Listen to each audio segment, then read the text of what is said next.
Okay, so we put the hand together and recite this one, right? Vandami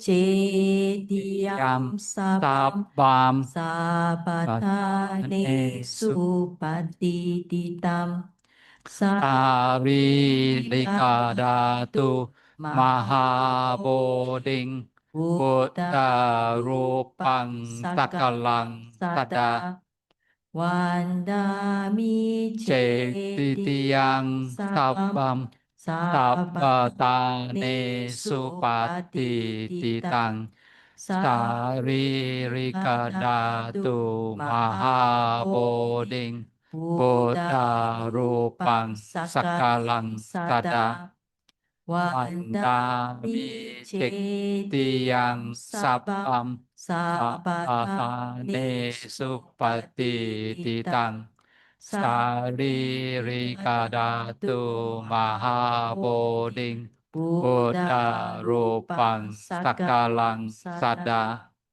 Alright, okay, so today is good that we are going to learn this sutta. So see, this sutta actually is compared to other sutta is much more longer and also little bit here and there. So I think for the starting point, Dr. Wu can read first, okay? Dr. Wu, you just read this paragraph first.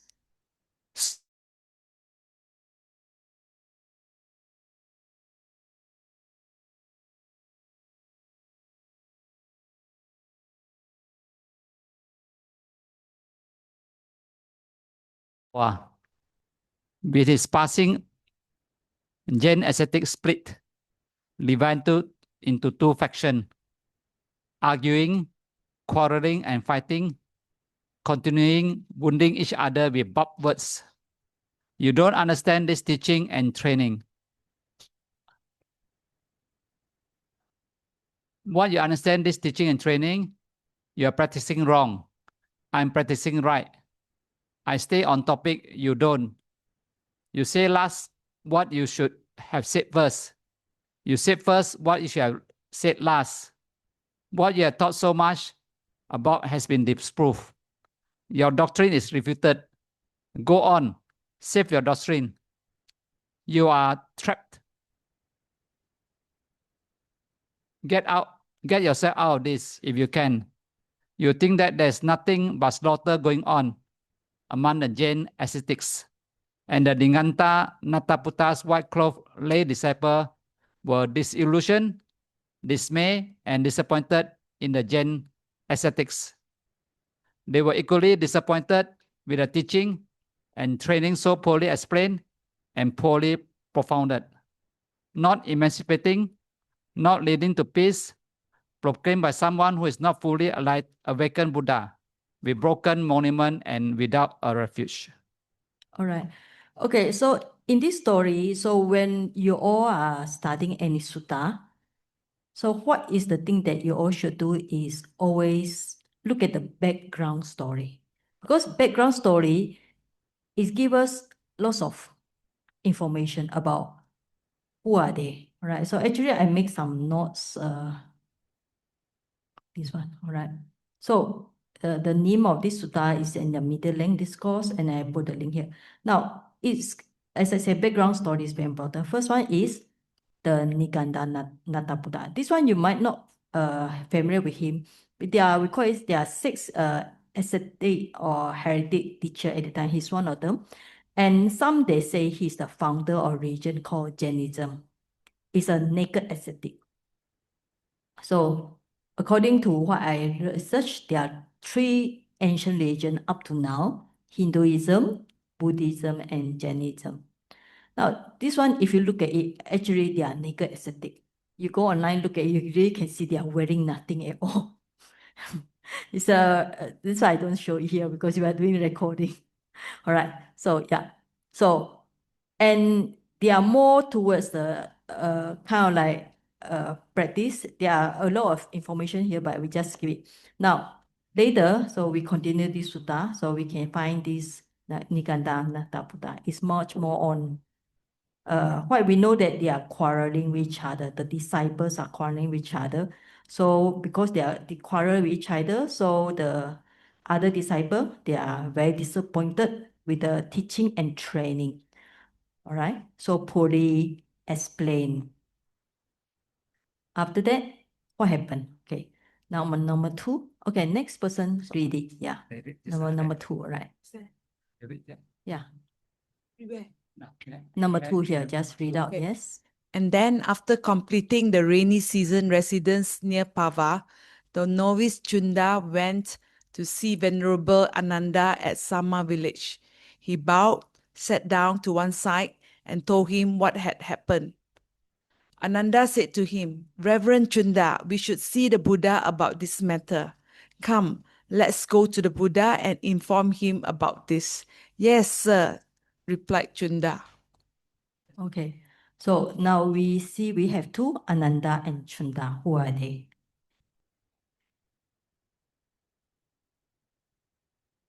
All right. So Cunda is actually Sariputra's youngest brother, also attendant, a novice monk at that time. So after the Sariputra relics, when Sariputra passed away, then he brought to the Buddha. Right. Ānanda is a personal attendant of the Buddha, cousin of the Buddha. So these are 2 are very close to the Buddha, and they are actually taking care of the Buddha also. Okay. So you can see here, this other sect, and Cunda is another one. Okay. Now number 3 and 4. Right. So next person take turn to read. Yes. Yeah, number 3. Yes. Okay. Then Ānanda and Cunda went to the Buddha, bowed, sat down to one side, and Ānanda informed him of what Cunda had said. He went on to say, Sir, it occurs to me, when the Buddha has passed away, let no dispute arise in the Sangha. For such a dispute would be for the detriment and suffering of the people, against the people, for the harm, detriment, and suffering of gods and human. Okay. Continue number 4. Yes. What do you think, Ānanda? Do you see even 2 mendicants whose opinion differs regarding the things I've taught from my direct knowledge, that is, the 4 kinds of mindfulness meditation, the 4 rites effort, the 4 bases of psychic power, the 5 faculties, the 5 powers, the 7 awakening factors, and the noble eightfold path? No, sir, I do not. Nevertheless, there are some individuals who appear to live obedient to the Buddha, but when the Buddha has passed away, they might create a dispute in the Sangha regarding livelihood or the monastic code. Such a dispute would be for the detriment and suffering of the people, against the people, for the harm, detriment, and suffering of gods and human. Okay, number 5. Yeah, just read number 5. Ānanda, Yes. dispute about livelihood or the monastic code is a minor matter. But should a dispute arise in the Sangha concerning the path or the practice, that would be for the detriment and suffering of the people, against the people, for the harm, detriment, and suffering of gods and human. Okay, all right. Now, what we see is at first, from beginning, due to the background story of Nigaṇṭha Nātaputta passed away, and then the disciple, they are quarreling with each other. So then those in the Sangha, Cunda and Ānanda, they go and report. That's why it's always happen in the Sutta. When they have something interesting, they go and report to the Buddha. So Buddha also hear a lot of things about what's going on. Of course, sometimes Buddha, with his psychic power, he also will know what happened. Right. Right. So Ānanda, actually, you can see this point. He actually afraid if somebody like when the Buddha passed away, the dispute might happen in the Sangha. Actually, it's very common because when the leader passed away, things fall apart unless he has a successor. But even like we see now, when Buddha passed away, who is the successor? Nobody, right? Like Nigaṇṭha Nātaputta, he passed away, no successor. That's why all the quarreling happened. So when Buddha passed away, at that time, who is the successor of the Buddha? Nobody. What the Buddha always say, the Dhamma and Vinaya be your guide, right? So that's why the Ānanda was also worried if Buddha passed away because no successor ever exists, right? And here what the Buddha say on this paragraph is, Buddha say what he taught from his direct knowledge. Okay, what he taught here is, you can see all these are about meditation. Mindfulness meditation, Satipatthana. 4 right effort, about reduce 2 on unwholesome, about 2 on wholesome side, increase.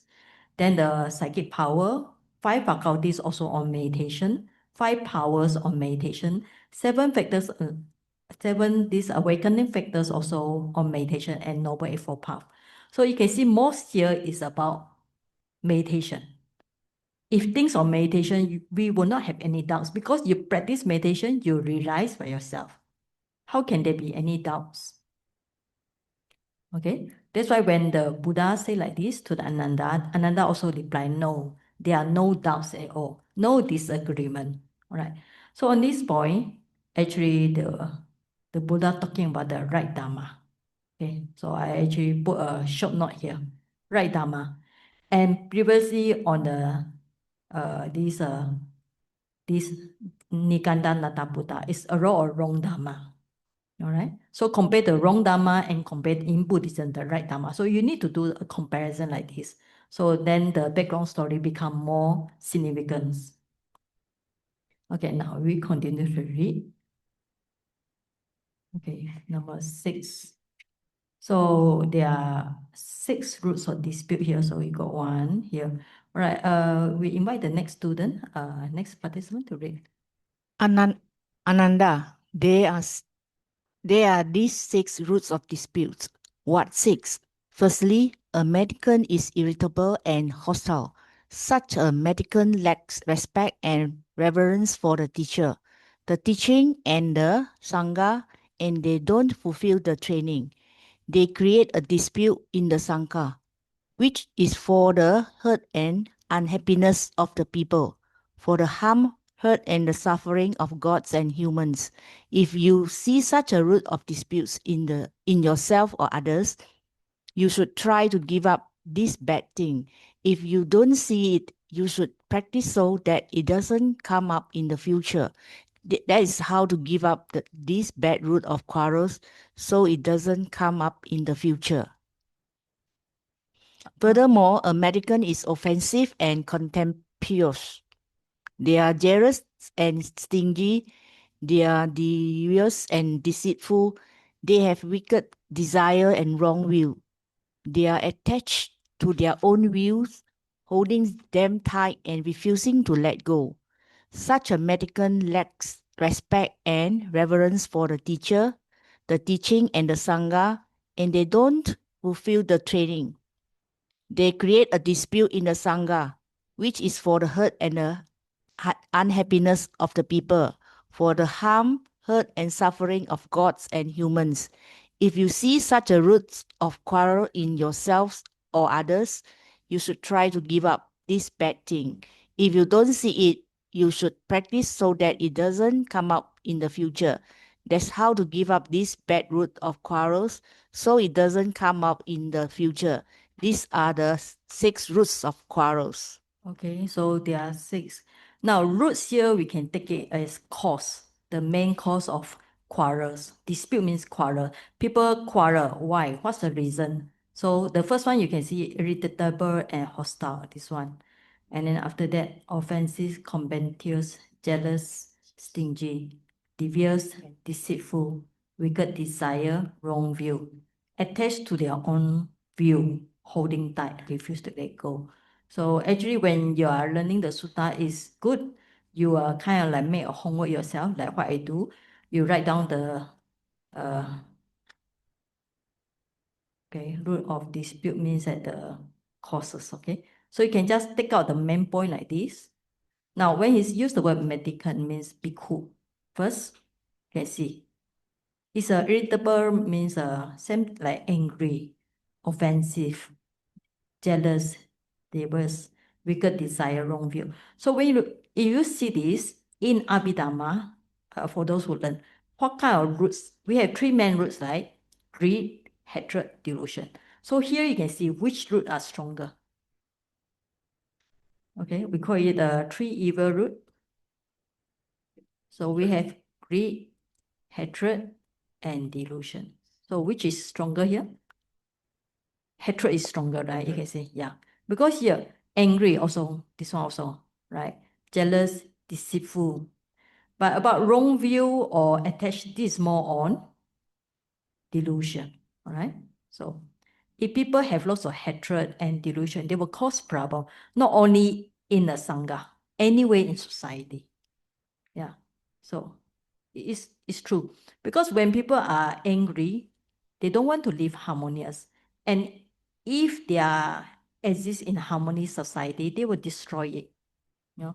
So that's why we need to be careful if somebody always have a lot of jealousy. Yeah. You will know by their body, speech, and mind. All right.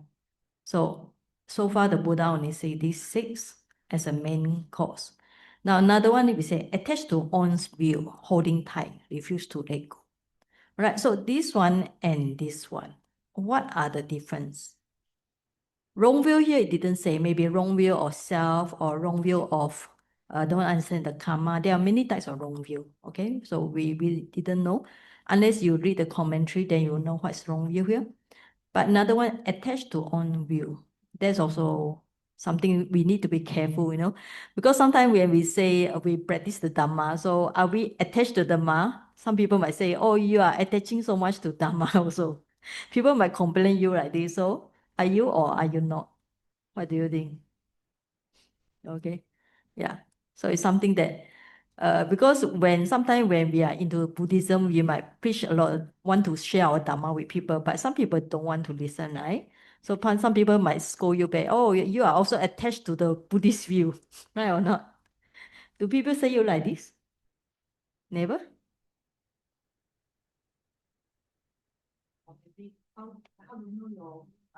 Right. How do you know your view is correct? Yeah. So let's say if you are attached to your view, even though it's a Buddhist view, are you holding it in the right way, or are you holding to the Buddhist view so strong that you ignore other view? You know. So how do you know your view is correct? So it's something that you all have to think about that. Because what we say, when people are holding to the view, so they will not be able to accept other people's view, right? Now, in Dhamma, we have non-self. Yes, we don't believe in the supreme God, right? So we have this view, but as long as the view is the right one, normally we call it what is the right view. Now we know it's a 3 evil roots, right? Because you can see here, greed, hatred, delusion. If what we practice reduce the 3 evil roots, then we are practicing in the right way. If what we practice or what we do increase the 3 evil roots, then we are practicing in the wrong way. Okay? So when we have more greed, more hatred, and more delusion, then we cannot live harmony in society. We also cannot be peaceful in our mind. Yeah. If you are not peaceful, you know it. Nobody need to judge you. You will know when your mind is not peaceful. Okay? Right. Anyway, this is some side topic. Now, the next one is about on 4 disciplinary issue. This one, I think we can skip it because this is too much on more on the Vinaya rules. Okay, so I think you all will not understand this unless you are in the Sangha. So what we do is the paragraph 8, we will just skip it. So we go for this one, number 7 methods. This one is actually more interesting because it's something that you all can do. Even like sometimes you might have some call the meeting and you need to have some we call it some agreement on something, right? So you can use the method here. Okay, so next person will read this one. Read these two. Can you put the mic nearer? Yes. Okay. Right. Okay. Yes. There are 4 kinds of disciplinary issue. What for? Disciplinary issues due to disputes, accusations, offenses, or proceedings. These are the 4 kinds of disciplinary issues. There are 7 methods for the settlement of any disciplinary issues that might arise. removal in the presence of those concerned is applicable. Removal by accurate recollection is applicable. Removal due to recovery from madness is applicable. The offense should be acknowledged. The decision of a majority, a verdict of aggravated misconduct, covering over with grass. Okay, you can read the number 9 also. Number 9 also. Number 9. And how is there removal in the presence of those concerned? It's when mendicants are disputing. This is the teaching. This is not the teaching. This is the training. This is not the training. Those mendicants should all sit together in harmony and thoroughly go over the guidelines of the teaching. They should settle that disciplinary issue in agreement with the guidelines. That's how there is removal in the presence of those concerned. And that's how certain disciplinary issues are settled. That is by removal in the presence of those concerned. Okay, thank you. So this is a 7 method. The first one is for those whoever present, means on that day, if you have a meeting, so on that day, people might be quarrel. This is the teaching, this is not the teaching, this training, not the training. So you can see here, the Buddha said, you should seek harmony, right? First, seek harmony and go through according to guideline of the teaching. This means that if you are disagreement or something, you have to think about what is the guideline of teaching. Right? So let's say a guideline will be on 5 precepts, or like a guideline about your all society have your society guideline and so on. So follow the guideline. All right. So this is the first one. Okay. Number 10. The next person. Yes. And how is there the decisions of a majority? If those mendicants are not able to settle the issues in that monastery, they should go to another monastery with more mendicants. There, they should all sit together in harmony and thoroughly go over the guidelines of the teaching. They should settle that disciplinary issue in agreement with the guidelines. That's how there is the decisions of a majority. And that's how certain disciplinary issues are settled. That is by decisions of a majority. Okay, thank you. Now, majority means more people. So if they cannot settle in their own place, medical means about the bhikkhu. They cannot do it in their monastery, so they should go to another monastery where got more monks, right? So let's say if you have some disagreement here, you cannot settle here, so you go to another place where you got more Buddhists or more knowledgeable Buddhists who can help with the decision. Okay, so also sit together harmony, go over according to the guidelines. Okay, so this is the meaning of decision by majority. The first one is only do it between yourself. Second one, you go to place where more people, more knowledgeable people. Right? Okay, number 11. Let's go to next person. And how is there removal by accurate recollection? It's when mendicants accuse a mendicant of a serious offense, one entailing expulsion or close to it. Venerables, do you recall committing the kind of serious offense that entails expulsion or close to it? They say, no, Reverence, I don't recall committing such an offense. The removal by accurate recollection is applicable to them. That's how there is the removal by accurate recollection. And that's how certain disciplinary issues are settled. That is by removal, by accurate recollection. Okay, so this is when the one monk accused another monk of serious offense. This is talking about parajika. Parajika, for example, like killing humans, stealing, and boasting about psychic power when they have no psychic power, and having sexual conduct, right? So what they do is that person need to recorrect whether he do the mistake or not. If he say no, he didn't do any this kind of mistake. So this is called by accurate recollection. That means that is talking about applying mindfulness here. Okay, mindfulness here.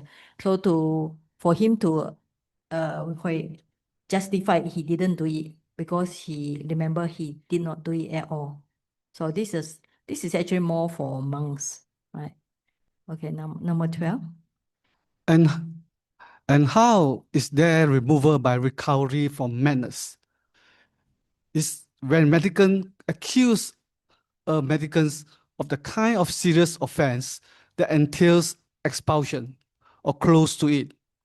Venerable, do you recall committing the kind of serious offense that entails expulsion or close to it? They say, no, Reverend, I don't recall committing such an offense. But though they try to get out of it, the mendicants pursue the issue. Surely the Venerable must know perfectly well if you recall committing an offense that entails expulsions or close to it. They say, Reverend, I have gone mad. I'm out of my mind. And while I was mad, I did and say many things that they are not proper for an ascetic. I don't remember any of that. I was mad when I did it. The removal by recovery from madness is applicable to them. That's how there is the removal by recovery from madness. And that's how certain disciplinary issues are settled. That is by recovery from madness. So this paragraph is also talking about the Vinaya rules for monk.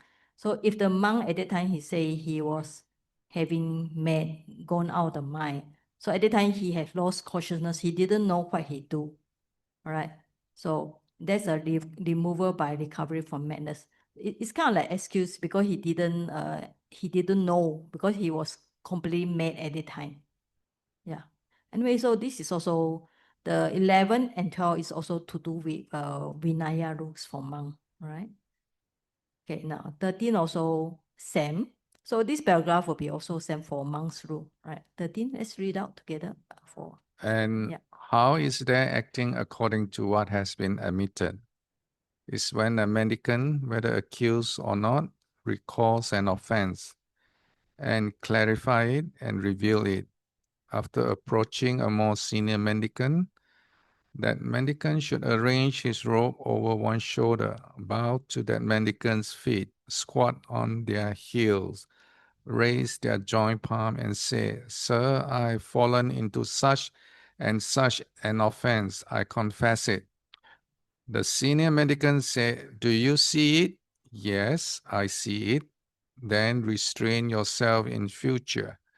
I shall restrain myself. That's how there is acting according to what has been admitted.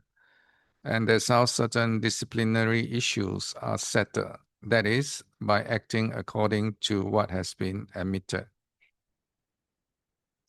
Okay, so this one finished already, right? So 13 is actually much more talking about confession. Let's say if somebody, a monk, or even any of you made a mistake here, so what you should do is you should go to here according to what they say. If a monk made a mistake, he go to the senior monk, he bow down, he put the hand together, he confess. Then the senior monk will ask him, do you really see it as offense? That's why he asked, do you see it? The senior monk will say, right? Then he also advised him, please restrain yourself in the future. Then the person who made the mistake say, I shall restrain, right? So this is called acknowledgement of offense. So it's also kind of like anybody can do. Let's say if any of you do a mistake, you approach somebody who are more wise. So you go and confess your mistake. Then the person will ask you, do you see your mistake? You say, yes, I saw it. Then they ask you, don't do it in the future. So you should restrain yourself.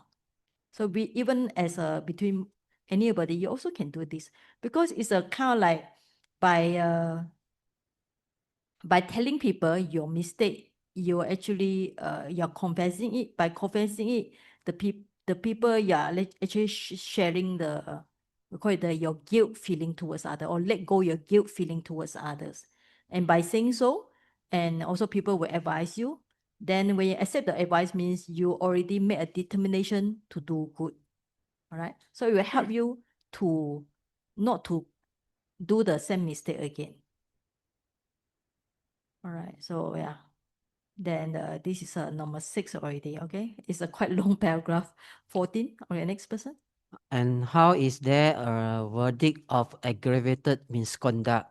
Is when a mendicant accuses a mendicant of the kind of serious offense that entails expulsion or close to it.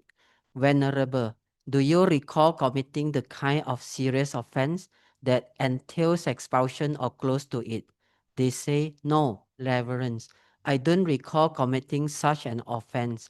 But though they try to get out of it, the mendicants pursue the issue. Surely the venerable must know perfectly well if you recall committing an offense that entails expulsion or close to it. They say, Reverence, I don't recall committing a serious offense of that nature, but I do recall committing a light offense. But though they try to get out of it, the mendicants pursue the issue. Surely the venerable must know perfectly well if you recall committing an offense that entails expulsion or close to it. They say, Reverence, I will go so far as to acknowledge this light offense even when not asked. Why wouldn't I acknowledge a serious offense when asked? They say you wouldn't have acknowledged that light offense without being asked. So why would you acknowledge a serious offense? Surely the venerable must know perfectly well if you recall committing an offense that entails expulsion or close to it. They say, Reverend, I do recall committing the kind of serious offense that entails expulsion or close to it. I spoke too hastily when I said that I didn't recall it. That's how there is a verdict of aggravated misconduct. And that's how certain disciplinary issues are settled. That is, by a verdict of aggravated misconduct. Okay, so when you read this paragraph, do you understand this? What is it trying to say? Brother, just now you read it. What do you think?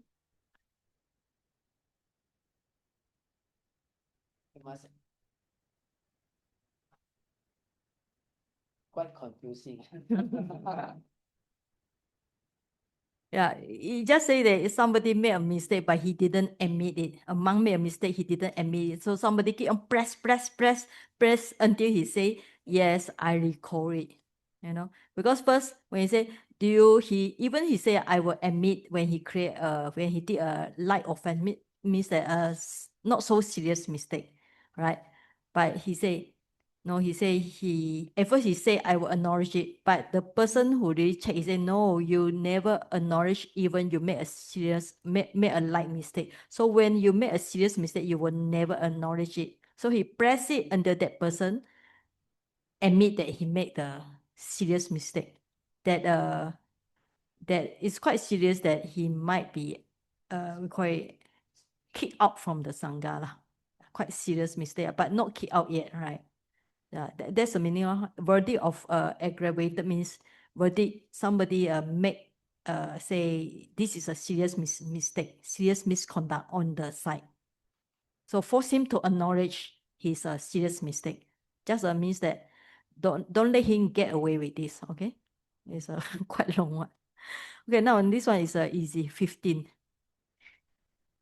And how there is the covering over the grass is when the mendicants continuously argue, quarrel, and fight doing and saying many things that are not proper for an ascetic, those mendicants should all sit together in harmony. A competent mendicant of one party, having got up from their seats, arranged the robe over one shoulder, and raised their joint palms, should inform the Sangha. Speak louder, speak louder. Oh, continue. Sir, let the Sangha listen to me. We have been continually arguing, quarreling, and fighting, doing and saying many things that are not proper for an ascetic. If it seems appropriate to the Sangha, then for the benefit of these venerables and myself, I disclose in the middle of the Sangha by meaning of covering over with grass and offenses committed by these venerables and by myself, expecting only those that are gravely blameworthy and those connected with lay people. Okay, so what is say that this term covering over with grass is actually referred to something not so serious yet. That's why I said accepting those serious or those connect with the lay people. So it's not maybe here is implied very light one. That's why they just cover with glass. Cover with glass is it's like when the road is dirty or there's a dirt, whatever, you just cover with glass. First the smell will gone, right? And then you don't see that dirt at all, that kind of thing, right? So the rest is actually quite sad. All right, so all this is to do much more for the rules for the monks and so on. Okay, so yeah, so I made a summary here. But let's go for the next one. This is actually better. 6 warm-hearted quality, easy to understand, and this one is talking about something that in a sangha members they can do, or between each other also can do. Anybody, if they want to have a fondness and respect for the harmony, unity, and without caring what 6. First, a mendicant consistently treats their spiritual companions with bodily kindness, both in public and in private. This warm-hearted quality makes for fondness and respect, conducing to inclusion, harmony, and unity without quarreling. Okay, now the first one is on bodily kindness, metta, by physical kindness. And then the second one is 21 is actually repeat the same thing by verbal. Then 22 will be mental. All right. Because when we are doing the metta, we can do it in 3 ways. All right. So body, speech, and mind. So this is on this point. So we practice metta by body, speech, and mind. So anybody here. And also you can see just now it's talking about something in public and in private. So what's the difference between this public and private? Is there any difference? Why the Buddha need to include this one? Actually, because Buddha was somebody very wise. Anytime when he talks something, there's always full of meaning. All right. So is it significant to put here? How, any of you?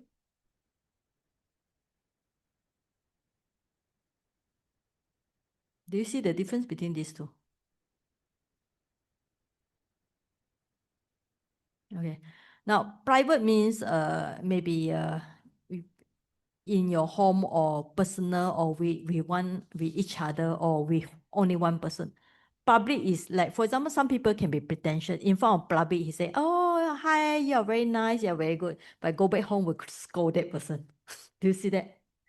So it means that the metta should be all the time. Whether you are with somebody else, with many people, or when you're back at home, one person. So the metta should be everywhere, anytime. All right? Because, so this means that practice metta everywhere. Okay. All the time, okay? Right. So then it will be very powerful, right? With the body, speech, and mind. Right, next one will be on 23. And right, furthermore, mendicants share without reservation any material possession they have gained by legitimate means, even the food placed in the alms bowl, using them in common with their ethical spiritual companions. This too is warm-hearted quality. So here is doing what? Dana. Okay, so you can see here is more on. So when you are reading a sutta, you have to analyze it. So here more on dana. Another one we call it chaga. Dana is we call it donation. Chaga is generosity. Okay, so these are, we call it a good practice. Metta is on samatha also. So this is a normal practice. Dana, chaga, and metta. So anybody, if they do this, you can see here. Okay, now next one will be on 24. Right, okay, next person will read 24. Next person? Yeah, right, okay.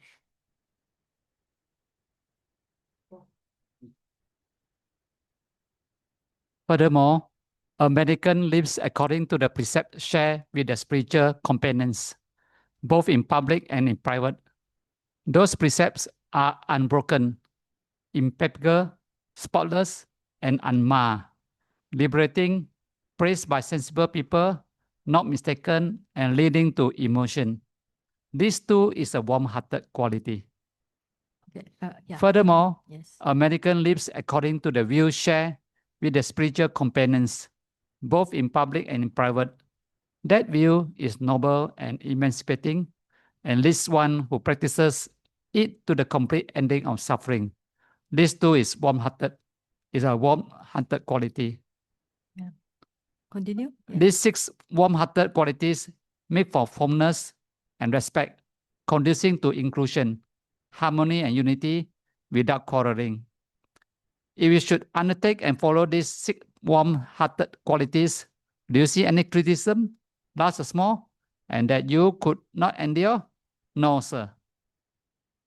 That's why, Ānanda, you should undertake and follow these 6 warm-hearted qualities. That will be for your lasting welfare and happiness. Okay. That's what the Buddha said. Satisfied. Whenever Ānanda was happy with what the Buddha said. Okay. So we have some more good qualities here. So just now we have the number 5 will be precept. Okay, so this one will be on sila, right? So you all know sila. Right, number 6 will be on view. So they have certain view, but this view is a good view. You can see it's a noble view, right? Leading to the Nibbana. Okay. So now you can see the practice here will be on metta. All right, first one will be on metta.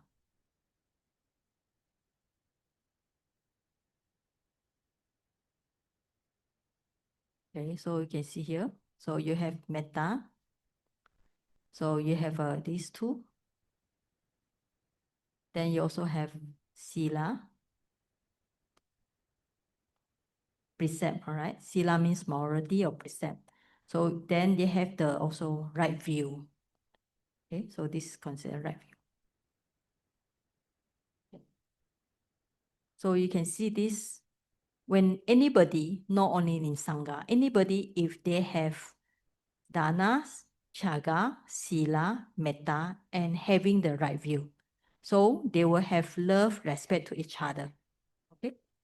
So now you compare this one and with the previous, the one the Buddha said, 6 root of dispute and quarreling, 6 causes or dispute quarreling.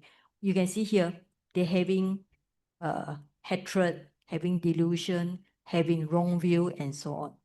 So if people have these 3 evil roots, then there will be never have any harmony. All right. So when we read the sutta, finally you still have to come back to very simple abhidhamma point, right? So you can see, so if somebody have this one, so this will lead to what? More quarrel, more dispute, okay, quarrel. So if the other opposite, okay, what is the opposite of greed? There is opposite of greed is, yes, okay. So you put the dana and chaga. Okay, what is the opposite of hatred? Metta. Okay. What is the opposite of delusion? Wisdom. Wisdom, right? Wisdom or having the right view. Now, in the Noble Eightfold Path, having the right view actually is wisdom. All right. So you can see if they have this one, so this will lead to what? Love, respect, okay, harmony, unity. Okay. So when we read the sutta, you just come back to a very simple point. 3 evil roots, there's a bad one, and 3 good roots.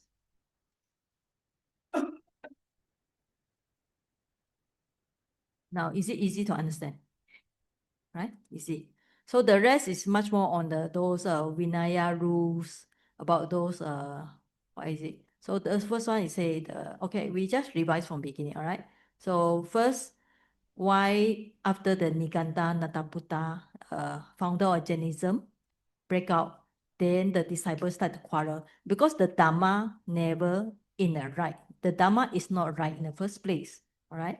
So that's why the disciples have quarreling because they have a lot of jealousy, hatred, and so on. So the one that tell will be Chunda and Ānanda. Then the Buddha say, in the Buddhism, we have the right Dhamma. So you don't need to quarrel about this. Why? Because all this we can practice in meditation. You understand it, you practice it, so nobody will quarrel, will have dispute about mindfulness, about effort, about powers, and so on. Okay? Okay, so this one I cover already. And how are you going to solve the problem? By 7 methods. Let's say if you have disagreement, so you all try to solve within each other according to guideline. So, all right. There's another majority. Where is it now? Oh, yeah. Okay. All right, yeah, this one, decision of majority. Covering, no, I think this is number 2. Yeah, this is number 2. Okay. So first one, you solve within yourself, whoever present. If cannot, you go to people who are more wise, have majority.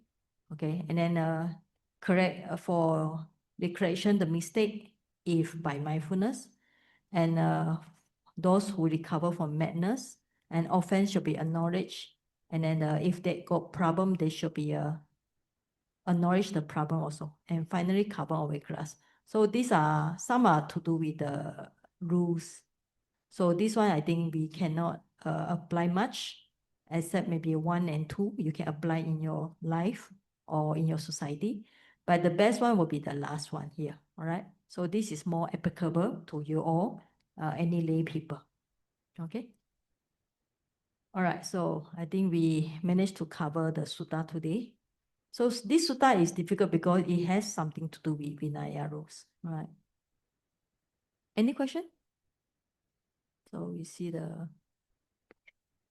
Sayeji, yeah. this one, is it something like now we practice democracy, instead of like communism, it's more like a democracy type of practice? Yeah, actually, if you look at we call it the verdict, sometimes is a lot is democracy, but actually it's much more towards the Buddha's guideline also. So because when Buddha say, when he passed away, who going to take over? Right? Dhamma and Vinaya. Yeah. Because sometimes the Ānanda also worry. You can see just now the Ānanda was worried. So the Buddha say, why you expect of me? So when I pass away, the Dhamma and Vinaya will be your guideline. And then the guideline will be more on living harmony, follow the majority, but the majority should be the wise majority. Because sometimes majority can be made of a lot of foolish people also, right? Yeah. Okay, next question. Oh, yeah. This one we talk about the Nigaṇṭha passed away, and then the Jainism group they splitted.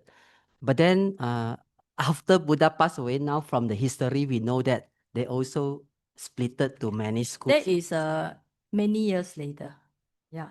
Because after the Buddha passed away, the Mahakassapa, he had the first Buddhist council to strengthen the Dhamma.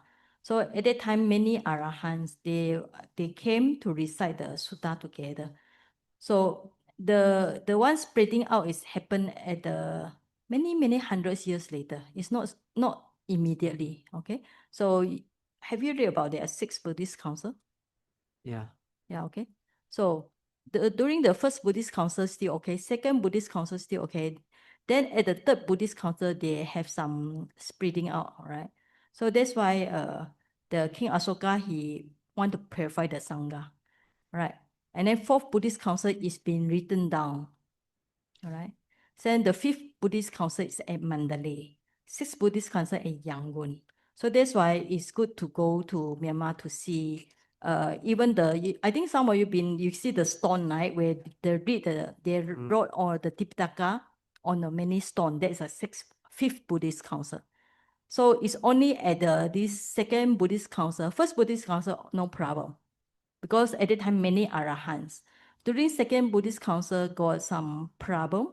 Okay, so earlier schism means a breakup. So it's happened on this one. This means that how many years? About 200 years. Buddha passed about 600 plus, yeah. So roughly about 200 years, then problem started, not right away. Because after Buddha passed away, still many arahants, because the Buddha's disciples still around. Okay. All right. Yeah, thank you. Yeah, okay. So I think we just, from this sutta, what we know is some of the rules for the monks, and mainly is on the problem happen because people have their own selfish desire. You can see their wicked desire and their wrong view. So basically it's to do with greed, hatred, delusion. And what is the right Dhamma? Right Dhamma, as I say, if you manage to reduce your three evil roots, you manage to increase your good roots, you are on the right direction. But if the other way, greed, hatred, delusion become more, dana, metta, and wisdom become less, then you are on the wrong direction. So we have to make sure evil roots are less, good roots are more. Okay? It's like we call it's a balancing scale, balancing scale. So if you put one more, the other will be less. So if you put the other more, then the other will be less. So we make sure that the good roots were more. When the good roots is more, so the evil roots will be less by themselves. And finally, what is the three basic teaching of the Buddha? Avoid evil, do good, purify the mind. All right. So you just link every time, even though we are learning different sutta or whatever. So we always go back to the very basic, simple. Okay. Very basic principle of the Buddha. When you say avoid evil means three evil roots. When you do good means do the three good roots.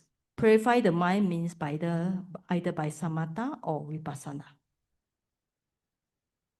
All right. Okay. I think that's enough for today already. So I think maybe we just do some, maybe ask the online student. So I can hear them. All right. Do you all want to ask something, Sumita, or maybe you all open your video for a while. Let the people see you all also. Brother Ong is here. Okay. So do you all got questions, Sister Chai? So far, no, understand today's sutta. Okay. All right. Okay. Thank you, Taji. Okay. Yeah. How about Sumita? Saji, sorry, because I was on another online.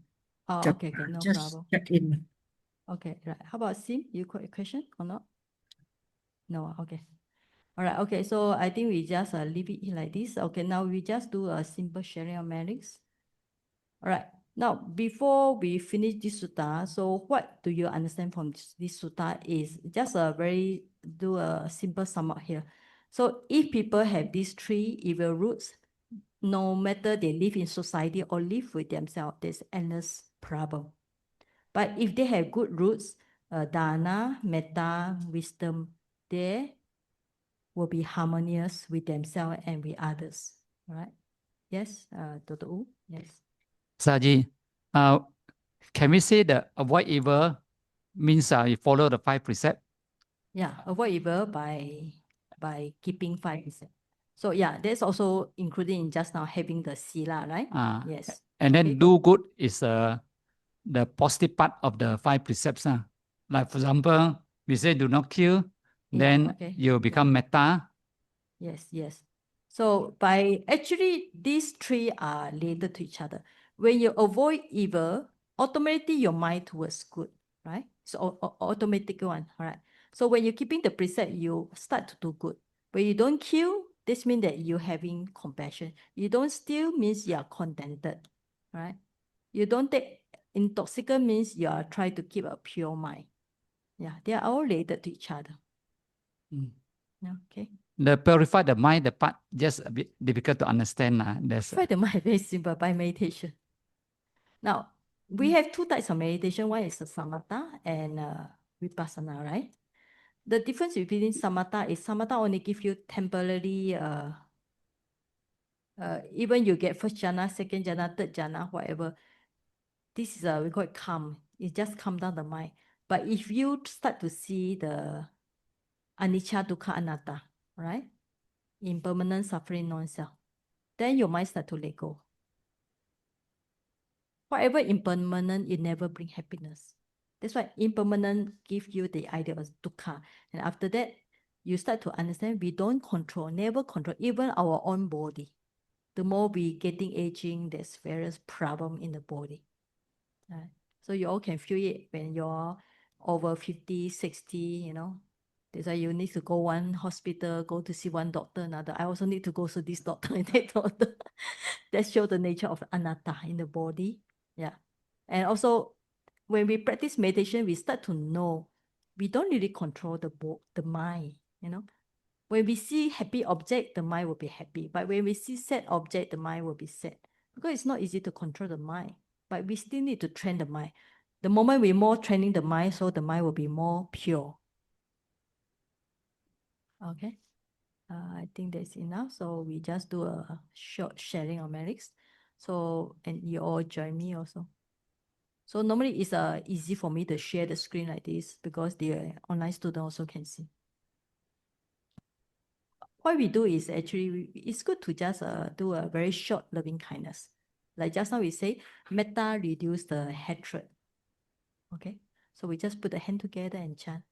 Okay. Sabbe satta sukhita hontu, avera hontu, abhyapacha hontu, anika hontu, sukhi athanam pariharantu, dukkha muchantu, yada lada sampatito, mavigachantu kamasaka.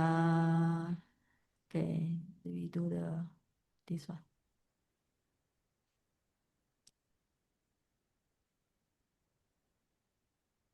Okay. Okay, so it's like just now you say, when we say you read the sutta just now, sometimes when we make mistake, it's good to ask forgiveness, right? So let's say if you make mistake, you can go to the Buddha, pay respect to Buddha, and seek forgiveness from the Buddha. But of course, if you are familiar with any vulnerable, you can confess your mistake. After confession is like you want to clear the so-called debts. You want to let go the guilty feeling. And also the vulnerable will just say, ask you to be more mindful the next time, you know. So when you be able to accept this advice, so you can move ahead, right? So it's good to ask forgiveness from the Buddha, Dhamma, Sangha, right? So we recite together. Kayena vacha chittena pamadena maya katam Acayam kamame pante puri panya tata kata kayena vacha chittena pamadena maya katam acayam kamame dhamma santitika agalika kayena vacha chitta pamadena maya katam acayang kamame sangha supatipanna anuttara. Okay, we read the English together. My body is not. If I have committed any wrong, heedlessly, May the Buddha who has extensive wisdom forgive me. By body, speech, and mind, if I have committed any wrong heedlessly, may the Dhamma that is realized by oneself with immediate effect forgive me. By body, speech, and mind, if I have committed any wrong heedlessly, may the Sangha that has good practice incomparable forgive me. Okay, so we just recite the sharing lyrics. Imano punya bagam sabha satanam dema. Imano punya bagam sabha satanam dema. Imano punya bagam sabha satanam dema. Idam no yatina hotu sukita hontu nyatayo. Idam no yatina hotu sukita hontu nyatayo. Idam no yatina hotu sukita hontu nyatayo. Okay, we read the English also. We share this merit with all sentient beings. May they obtain this merit and be very happy. Let this merit go to our relatives. May our relatives be happy. Okay, we do the Agasata. Agasata ca bummata devanaga mahitika punyantam anumoditva chirarakantu sasanam.